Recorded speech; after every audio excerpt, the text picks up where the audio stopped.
Eh bien, bonjour.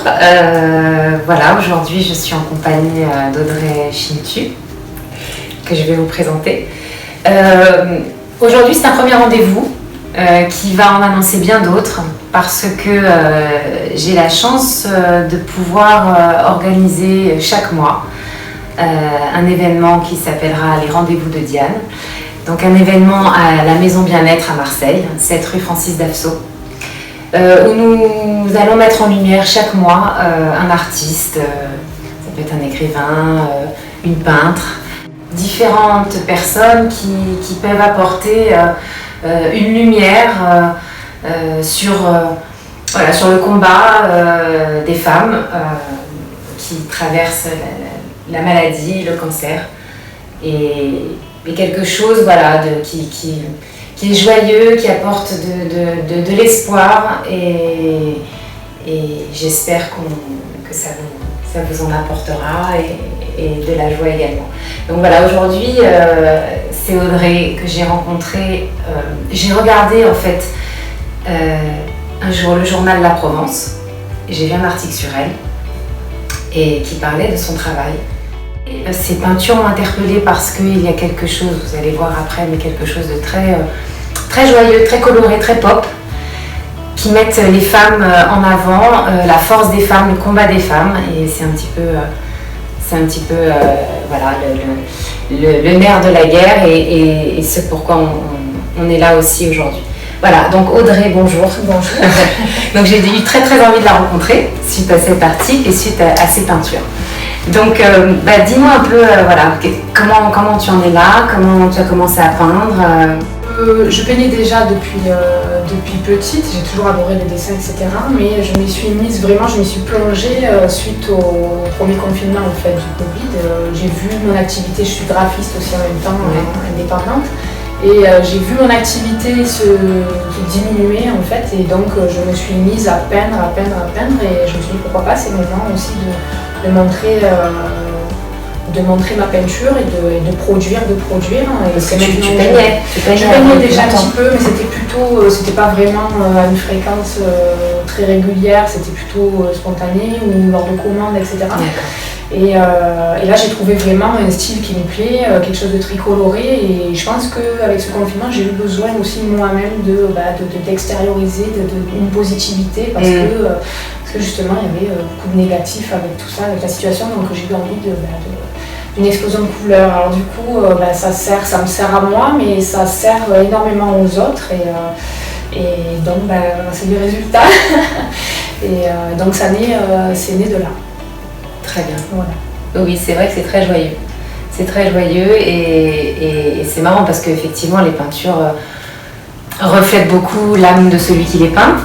Et c'est chouette. C'est quelque part un autoportrait aussi, mais avec ces femmes, enfin autoportrait ou pas, ou en tout cas ce sont des attitudes, etc. que j'aimerais avoir si je ne les ai pas encore, que j'aimerais acquérir justement si je ne les ai pas encore.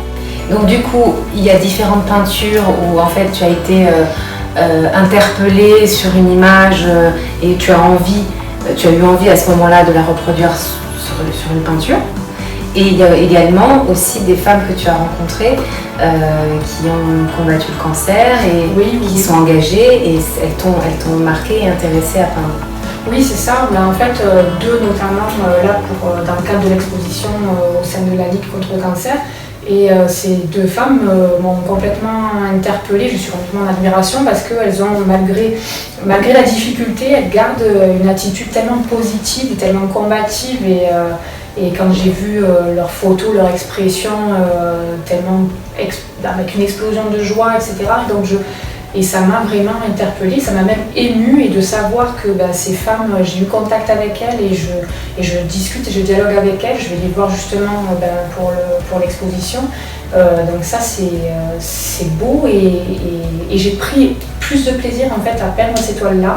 D'ailleurs, c'est pas que j'ai pas pris de plaisir pour les autres, j'ai pris aussi beaucoup de plaisir, mais c'était complètement différent, l'émotion était complètement différente. Donc il y a eu vraiment quelque chose je pourrais même pas expliquer, c'était beau, magique, et j'étais très inspirée pour ces trois toiles.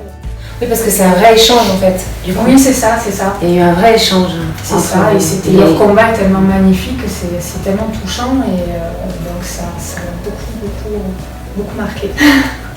Et en fait, donc, cette jeune femme s'appelle Cette jeune femme s'appelle Julie. D'accord. Donc là, elle apparaît sur les 2 toiles qui sont derrière nous. Ok.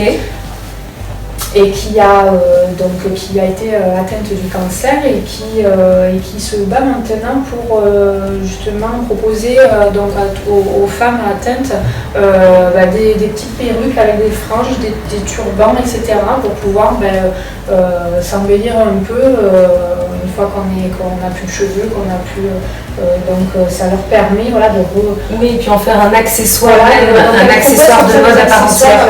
Elle propose des accessoires pour pouvoir aider toutes les femmes atteintes à se retrouver jolies et à reprendre le goût de s'apprêter. Et, là, je parle en son nom, mais je le vois comme ça aussi. Je pense pas qu'elle me contredira, mais voilà, c'est ça l'idée. Je trouve ça super. Oui. Absolument. Et alors cette jeune femme aussi dont on va parler, c'est donc Caroline du Gang des crânes rasés. Alors Caroline se bataille surtout pour sensibiliser toutes les femmes qui ont moins de 40 ans à se faire dépister.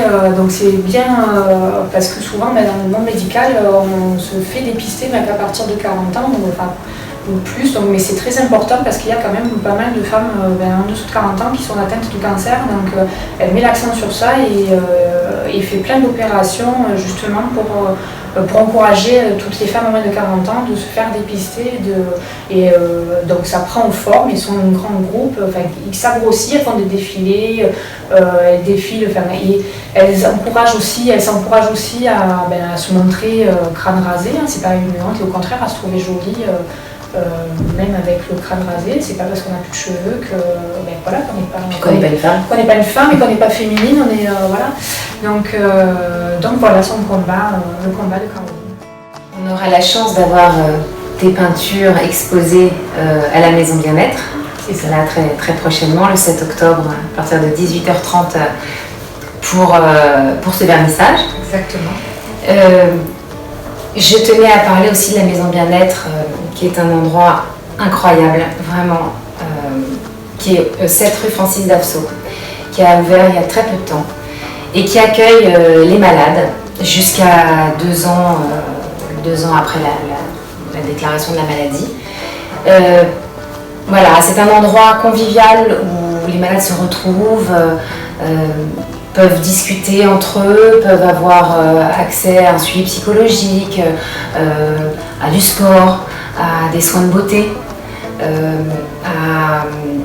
à des cours de cuisine. Voilà, il y a différentes activités. Un coiffeur, on a souvent besoin aussi de se sentir bien dans ces moments-là parce qu'on est quand même dans un combat de maladie et que le futile fait aussi beaucoup de bien au moral. Donc voilà, c'est un endroit incroyable qui accueille les malades, qui accueille les accompagnants, enfin les aidants, le grand public également, parce qu'il y a effectivement tous les week-ends des activités proposées pour faire connaître le lieu et pour lutter, et en tout cas pour la prévention contre la maladie. Voilà, et en plus c'est un endroit où on s'y sent très bien, vous verrez quand vous viendrez à l'exposition. C'est un endroit très chaleureux et c'est un moment, c'est une espèce de bulle, voilà, ou un tremplin pour passer à autre chose. Car effectivement, l'univers médical, l'univers hospitalier est dur. Et justement, il faut avoir un petit peu de légèreté à côté de ça, un peu de joie de vivre, un peu de se faire du bien et de se voir ailleurs que dans un univers voilà, médical, comme j'ai dit, hospitalier, qui est parfois pas très, très rigolo. Donc c'est une chance super d'avoir ça à Marseille et je vous encourage vraiment, vraiment à y aller pour l'exposition, évidemment. Et puis le reste du temps, voilà, il y a des gens formidables qui sont là pour vous accueillir. Donc n'hésitez pas et merci à eux en tout cas d'avoir créé ça.